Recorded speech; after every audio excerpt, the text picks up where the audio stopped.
Today we are going to be seeing real kiwi birds. We're going to be seeing gecko and tuatara and insects at Kiwi North.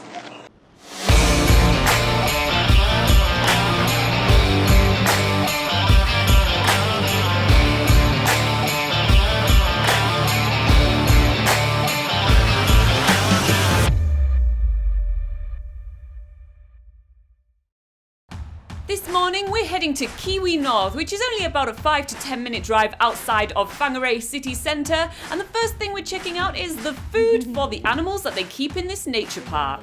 The kiwis, the tuatara, and little ones can get fed to the geckos as well. So it's multi-feeding depending on their sizes.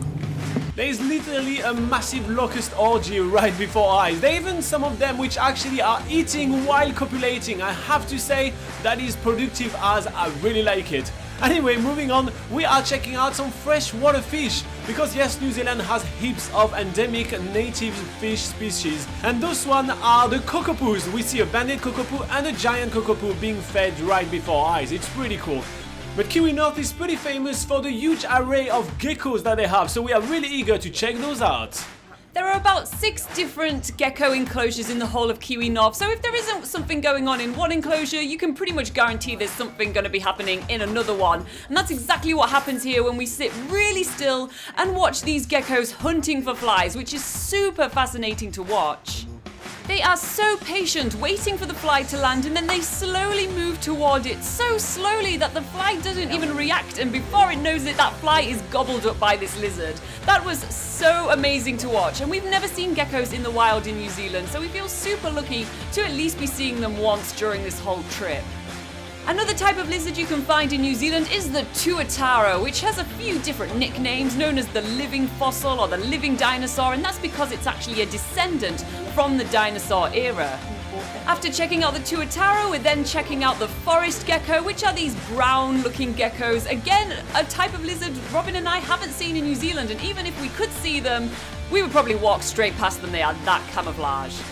But now it's time for the main event, which is the Kiwi House at Kiwi North. And this is a specially designed house because kiwi birds are actually nocturnal. So it's sort of made into this nighttime artificial environment with special lighting so we can actually see these kiwi birds behaving. Luckily, we arrived just in time for the feeding, so we actually get to see the kiwi birds in action. There's 2 of them in the kiwi house at the moment. There's a male and a female in separate enclosures, and it's really awesome to watch them behave. And they're such unusual animals with their super long beaks, and they don't even fly. They're actually flightless birds. The Whangarei Museum is actually pretty cool. The first section that we're visiting is one dedicated to Northland, which is the region where Whangarei is. But the main section is actually a huge area where there is heaps of stuff all about New Zealand. There is a ton of amazing artifacts. The first thing that we're checking out is the moa caves, where there is an almost near complete moa skeleton, which was a huge bird living in New Zealand, and there is a ton of other displays. The exhibition encompasses everything you need to know about the history of New Zealand, the wildlife in New Zealand, and even the geology of the area. It's quite cool. There is obviously a massive section about World War I, as New Zealand was an integral part of this massive worldwide conflict, and it left a massive scar into the country's history. But there is also a ton of things about the early settlers, and it all goes back even to the dinosaurs' times. Plus, it's all super interactive with some exhibition like, guess what the hell is that object? What do you think that is, Laura? I think that is a exotic shoehorn. It could help you put your shoes on. Needless to say that Laura was wrong, and this artifact was not a shoehorn, but there is much more to explore as we are heading outside of the museum itself to check out the entirety of what Kiwi North has to offer.